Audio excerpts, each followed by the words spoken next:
Dr. Baba Saheb Ambedkar Open University.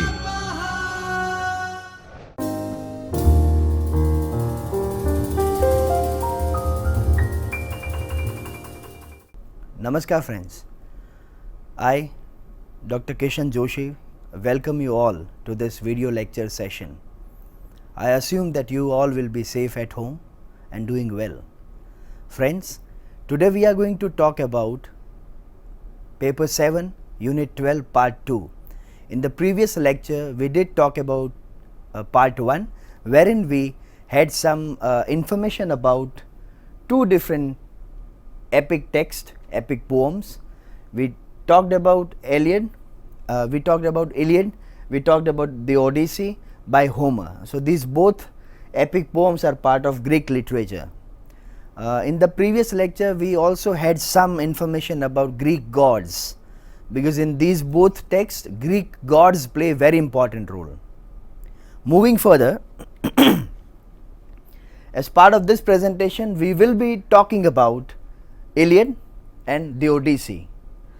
So, as I have said in the previous lecture, we did talk about Iliad in a very brief manner, because we had a few other things to talk about. So, in this lecture, we will move further from where we stopped. We will have a quick recap kind of a thing. So, talking about Iliad, just to give you a recap to what this epic poem is all about, I would start with the Iliad tells the tale of the city Ilium, that is commonly referred to Troy. So, Troy is a very famous name that you must have heard of. Okay, so that particular place this story talks about, this particular epic poem talks about.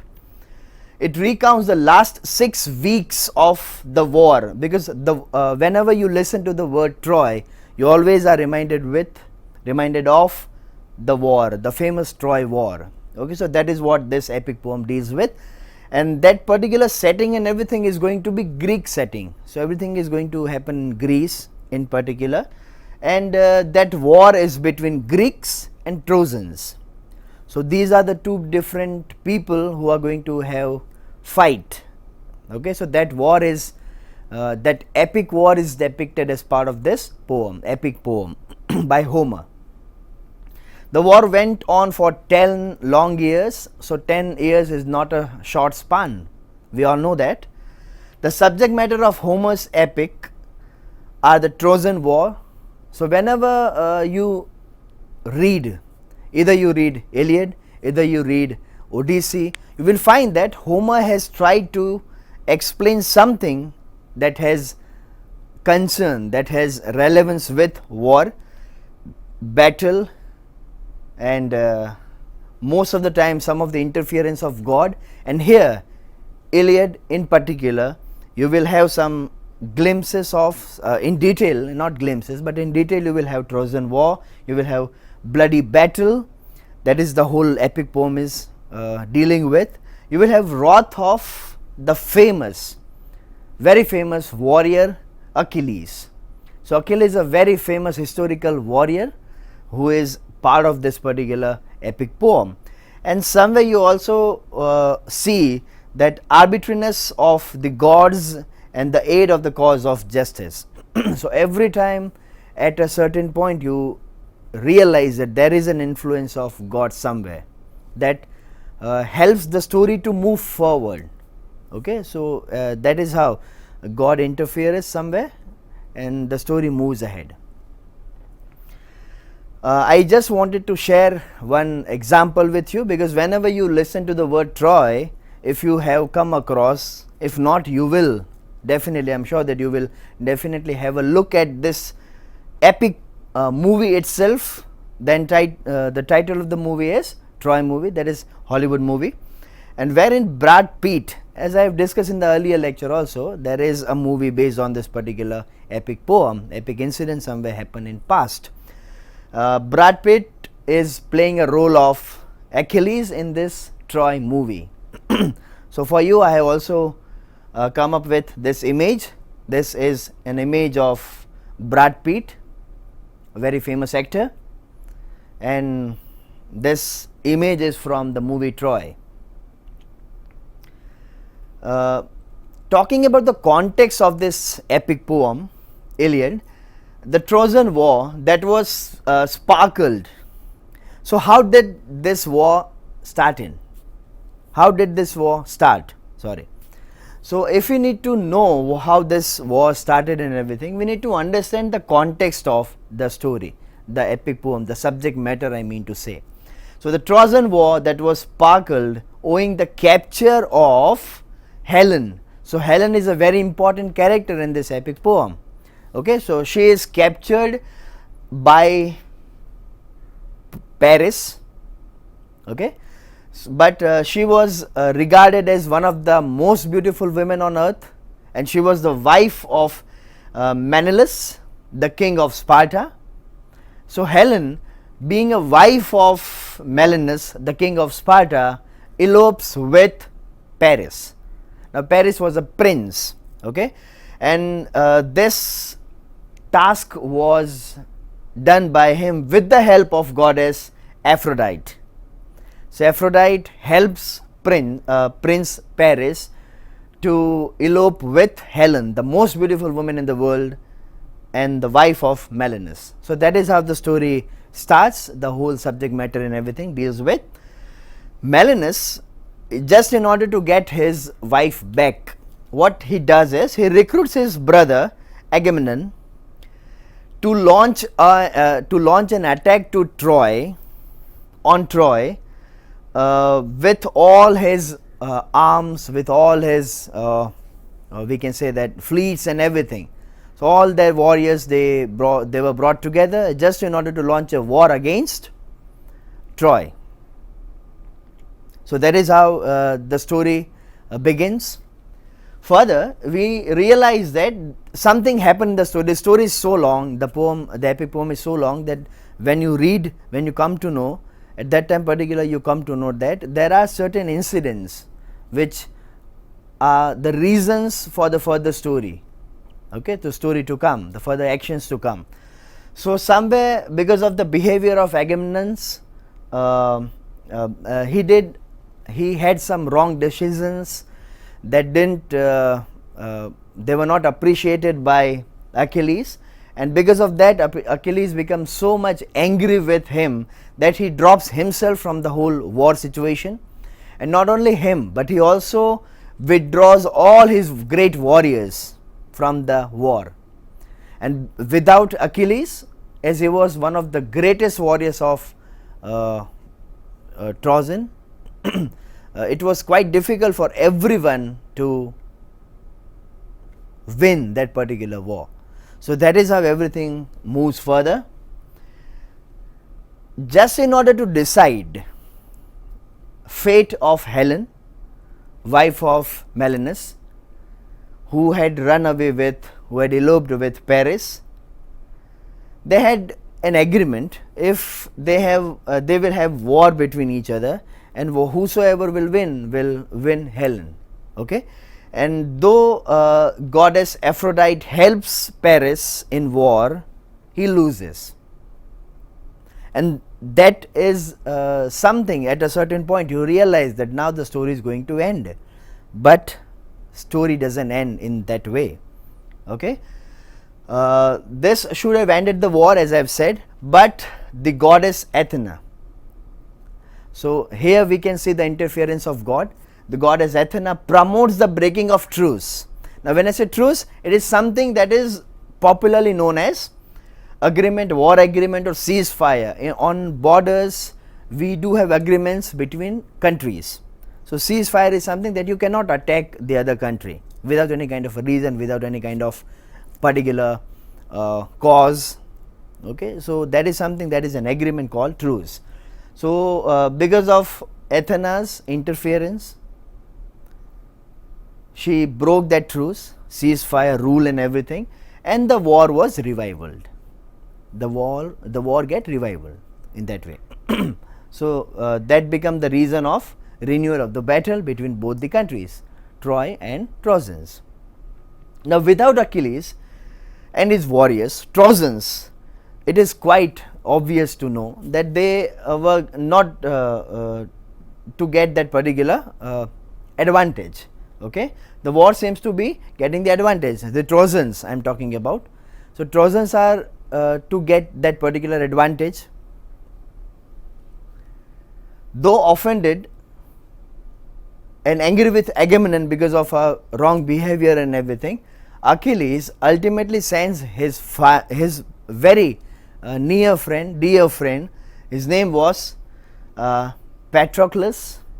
So Patroclus enters into the war on behalf of Achilles in all his attire and everything. So he is all armed and everything was of Achilles. So everybody assumes that he is Achilles, and in that impression Hector, a very important character, fights with Patroclus,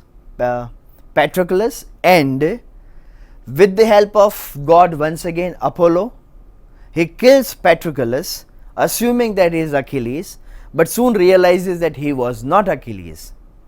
And at that particular point, Achilles joins the war just in order to revenge the murder of Patroclus, his very dear friend, and he kills Hector very ruthlessly. Okay, so that much anger he had for Hector, as he was in so much love with Patroclus, that he ties his body behind the whole chariot and everything. Then he moves across the war field and everything. So the whole description is quite long and interesting even when you read the whole thing. Okay, Priam is the king who offers Polyxena's marriage proposal to Achilles, and Achilles, unfortunately, you can't say, but he agrees to the proposal, and then engagement also took place. So everything happens in a very quick manner, but Achilles decides not to reveal that secret to everyone. He wanted to wait for a while. Okay, so he didn't want to appear with that news to Agamemnon and talk his secrets to him. And at the end, Achilles starts liking, by the end, Achilles starts liking Polyxena, and he secretly meets her at Apollo's temple and talks her, he shares many things with her. But at a certain point, Paris appears there and he shoots arrow at Achilles' heel. So that is very interesting, an epic incident somewhere in the history. When we read this particular epic poem, we realize that Achilles' heel was the only spot, if you hit there, you can kill Achilles, and that heel was even left heel. So that much precision is explained somewhere as part of this epic poem. So Paris kills Achilles, and then the whole he shoots everywhere on his body, and ultimately he is killed. But the story doesn't end here. The story is something more than what we expect. Odysseus is a very important character of this Iliad epic poem. He being a part of the whole troop, the whole war situation, he was very much part of Troy. He was a brilliant person, brilliant warrior, and he had a brilliant plan. What does he plan is, he commands the enormous wooden horse to build. So what does he do is, he commands to build a very huge wooden horse with cart, with wheels and everything. And what he does is, a group of warriors, soldiers, and he himself hides in that particular huge wooden horse, and he sends his rest of the Greek army to the nearby island. So the rest of the army is waiting to the near island, and they are waiting for the right time to come and to attack back. So everybody is assuming in the country that they have overcome the whole war situation. Now they are out of that war difficulties, war lives and everything. So everyone is thinking of this. In that particular situation, everyone is celebrating this time. Now, at that particular point, when the king Priams orders the horse to orders everyone, the soldiers, to bring that horse back in the castle, in the whole their barricade zone. Okay, so that is how he orders everyone, and the moment the horse enters into their kingdom, where when everybody is busy with celebration, where everybody is busy with a good life, calm life, everybody is feeling that everything has been pacified. In that particular situation, in that celebration time, the peace has been broken down by the attack of Odysseus and his army, his soldiers. They all broke the wooden horse, they all come out, they all attack, slays the citizens of the city, the kingdom, and destroys the city. And that is how everything is everything is defeated. Everyone is defeated. The Greeks are victorious, they are declared victorious side at the end, and Menelaus receives his wife back, Helen I am talking about, and that is how the epic poem Iliad ends. So that was all about the epic poem.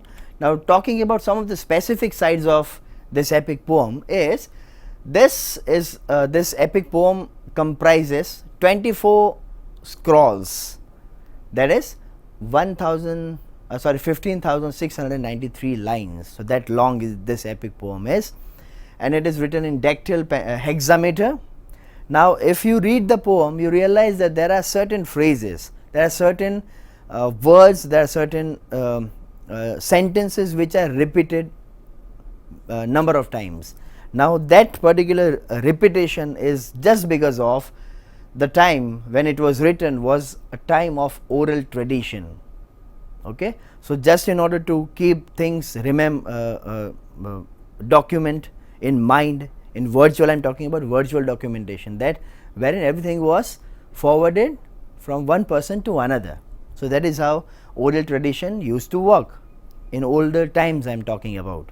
Okay, so everything was written in rhythmic manner so that people can easily remember things for a longer period of time, and they can transport those things, they can transfer, I would use the word transfer those particular things from one generation to another, next coming generation. So that is how they used to write, they used to narrate things in a way, and these are a few examples that I have mentioned here, wherein when I say Achilles' heel, that has a very important meaning today, that is a person's weakness that an army can attack. So if you want to attack someone, if you know that particular weakness of an individual, you will say that I know the Achilles' heel. That's one thing. Helen of Troy, a beautiful woman. These are the meanings, these are a few meanings that these phrases would convey today at present time. Beware of Greeks bearing gift, it means a deadly gift.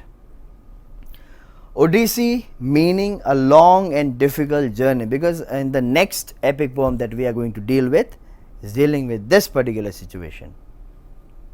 So that was all about Iliad. Just highlights of everything, that most of the time Iliad deals with war and peace situation. These are a few major themes of this epic poem, and there are remarkable kind of incidents which are depicted, narrated as part of this epic poem dealing with wars and fights. So you will have violence, you will have love situations, you will have heroes which are depicted, narrated in a beautiful way, brave heroes. So this is how this poem, epic poem, deals with throughout its course. Now talking about Odyssey. Now Odyssey is a very famous second part of Iliad, where Iliad ends, Odyssey starts. So that is how we can understand this these both epic poems very easily. So this is an epic long narrative poem talking about great heroes, or to commemorate their victory, their virtues, some of the virtues of a nation, military, religious, political, historical significances, and everything. It deals with a number of sides, number of aspects of life. The Odyssey, which was composed long back in 700 BC. Now Odysseus was a king of Ithaca, and that is how the title of this epic poem is given, Odyssey. So the main lead hero is Odysseus. Now the story deals with around 20 years of time that Odysseus has spent away from his homeland, his wife, his son, and everyone. So that is how the life of Odysseus is explained somewhere in both the epics. So across 20 years span is being covered. The first 10 years he spends fighting, being a part of war, and the next 10 years he spends coming home back. And that coming home back journey is very interesting. It's something that has become a milestone in stories. Okay, so that is how everything is narrated. Now talking about a few things about the journey, because Odyssey is all about the journey of the king Odysseus. Okay, and a number of problems that Odysseus faces at his journey to home back. So he faces many sea storms.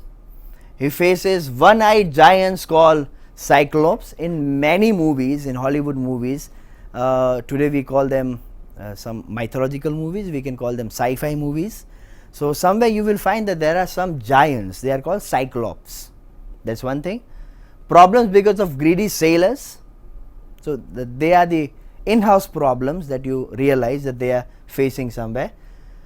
The monsters, this is how two different monsters are being depicted as part of this particular epic.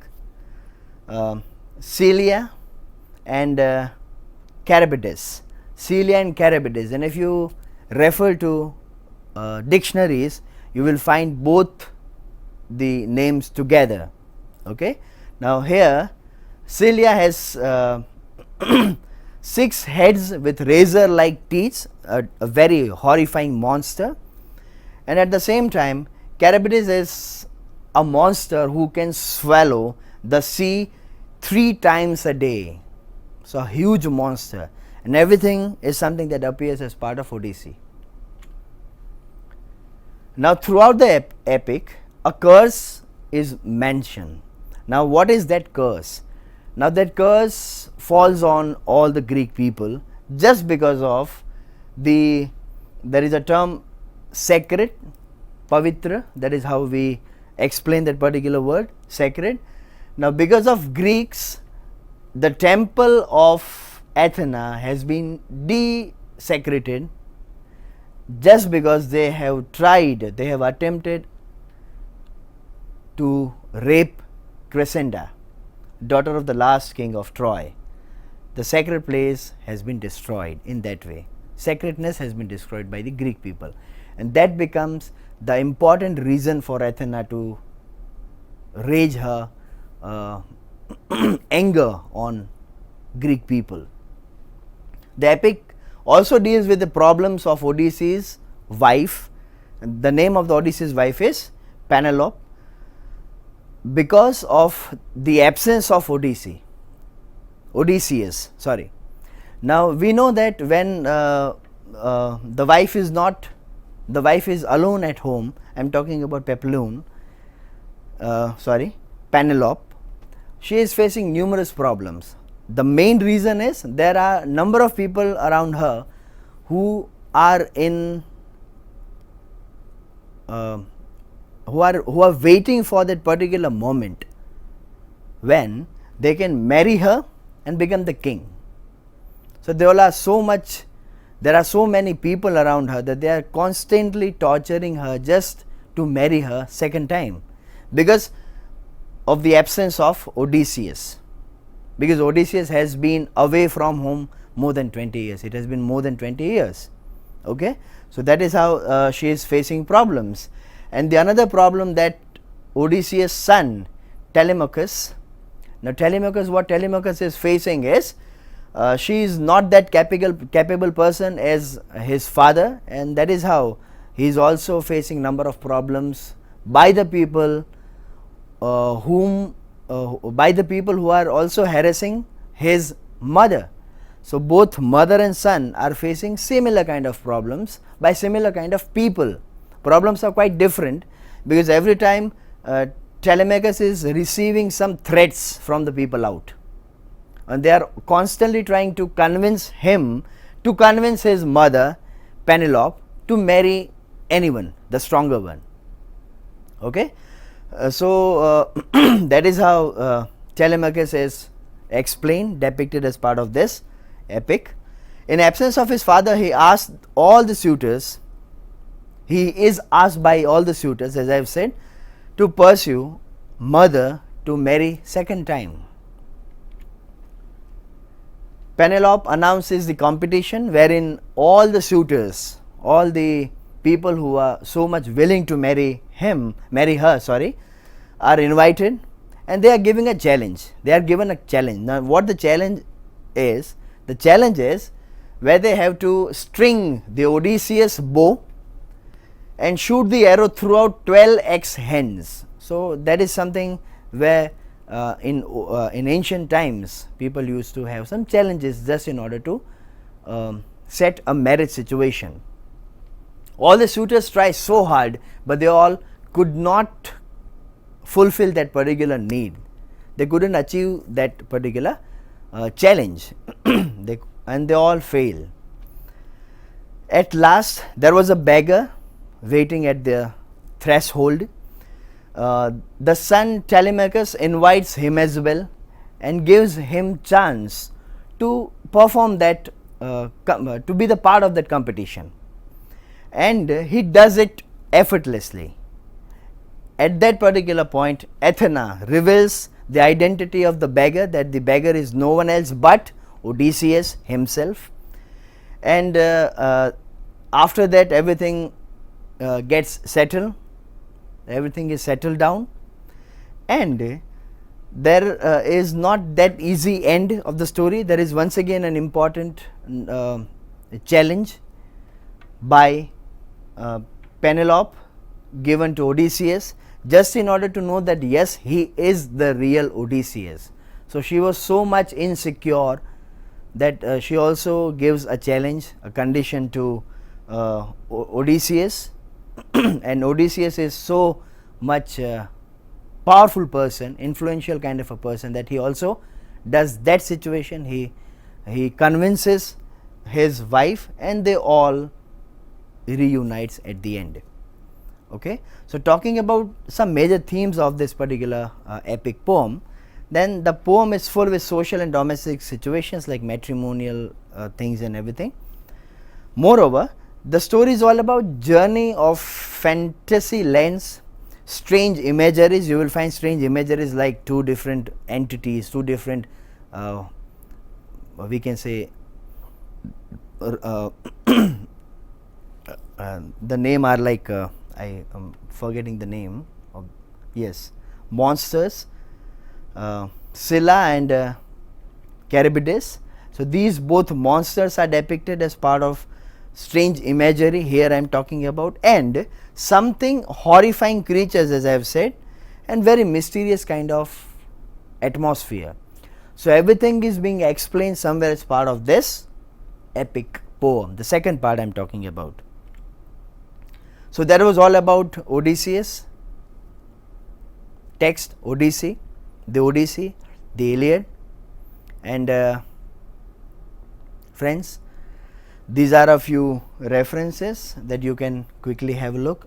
I would recommend to, if possible, if time allows you, to at least go through these both epic poems. They are very interesting in a way that you will definitely like. Okay, so that was all about today's video lecture session. Thank you, friend.